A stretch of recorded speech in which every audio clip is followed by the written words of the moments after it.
Olá meninas, eu estou aqui com vocês mais uma vez e hoje eu gostaria de conversar com vocês sobre a importância de cultivarmos um viver zeloso diante do nosso Deus.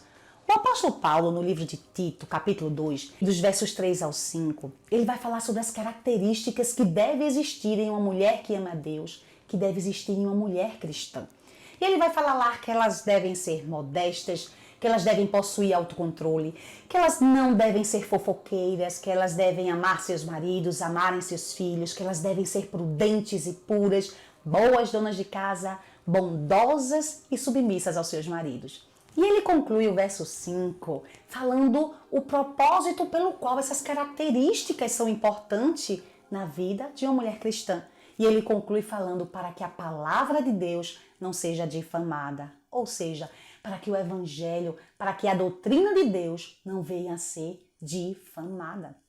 Nós precisamos entender o significado dessa palavra blasfêmia na língua em que a Bíblia foi escrita.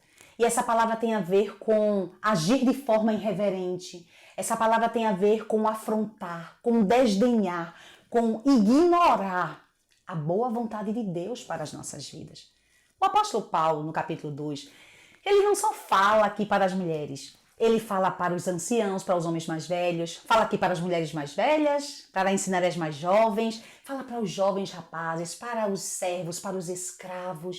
E o que nos chama muita atenção é que no final de cada recomendação, o apóstolo Paulo finaliza para que a palavra de Deus não seja difamada, para que a doutrina de Deus não seja envergonhada. E no verso 7 me chama muita atenção quando ele fala para os jovens rapazes. Quando ele fala lá as recomendações, ele finaliza para que o diabo, o vosso adversário, se envergonhe, não tendo do que acusá-lo.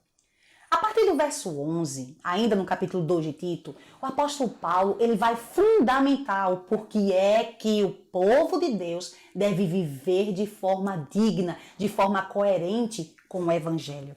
E ele vai falar lá que porque a graça salvadora de Deus foi manifestada a todos os homens. E esse todos os homens aqui, ele está falando a todos os segmentos da nossa sociedade. A graça de Deus se revelou a homens, a mulheres, a jovens, a escravos, a servos, a todos. E aqueles que são salvos por meio de Cristo Jesus, no verso 12 ele vai falar que a graça de Deus, ela nos reeduca, ela nos ensina, ela nos instrui a rejeitarmos qualquer tipo de impiedade, a rejeitarmos qualquer pensamento contrário ao do nosso Deus. E quando eu leio esse texto, eu me lembro muito de um dos meus pastores, que ele fala que a graça de Deus é uma pedagoga, ela nos instrui, ela nos educa. E não só nos instrui e educa, como ela nos capacita a vivermos esse padrão de vida.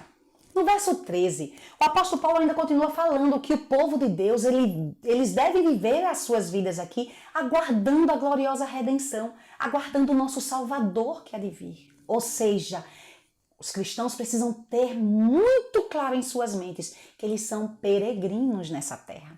Essa pátria não é nossa. Meninas, isso é muito importante para mim e para você.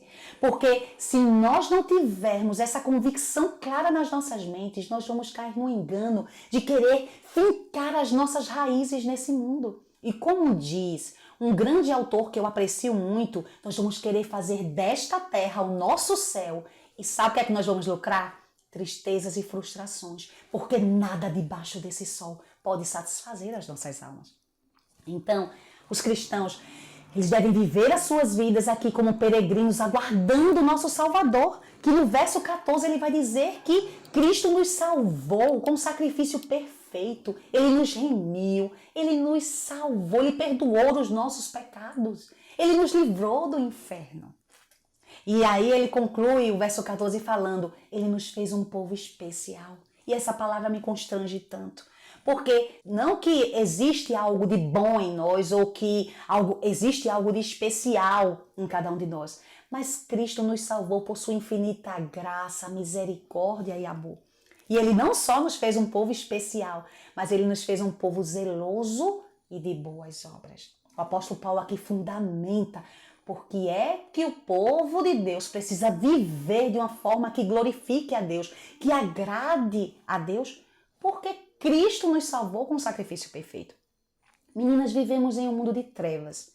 E sabemos que vivemos uma guerra diária, uma guerra espiritual, guerra contra as filosofias anti-Deus, guerras contra nós mesmos, contra os nossos próprios corações, mas que quando formos tentadas a rejeitarmos a palavra de Deus, a blasfemarmos, a difamarmos, a ignorarmos a vontade de Deus para as nossas vidas, que possamos lembrar que nós fomos alcançadas por uma graça salvadora, que essa graça, ela nos capacita a vivermos esse padrão de vida. Queridas, porque nós somos o povo de Deus, nós devemos sim nos importarmos com o Evangelho, com a doutrina de Deus, com o reino de Deus. Nós devemos sim buscar vivermos, buscar cultivar, um viver zeloso que agrade ao nosso Deus, para que assim a luz de Cristo brilhe por meio nas nossas vidas, nesse mundo de trevas. Que Deus nos abençoe. Em nome de Jesus.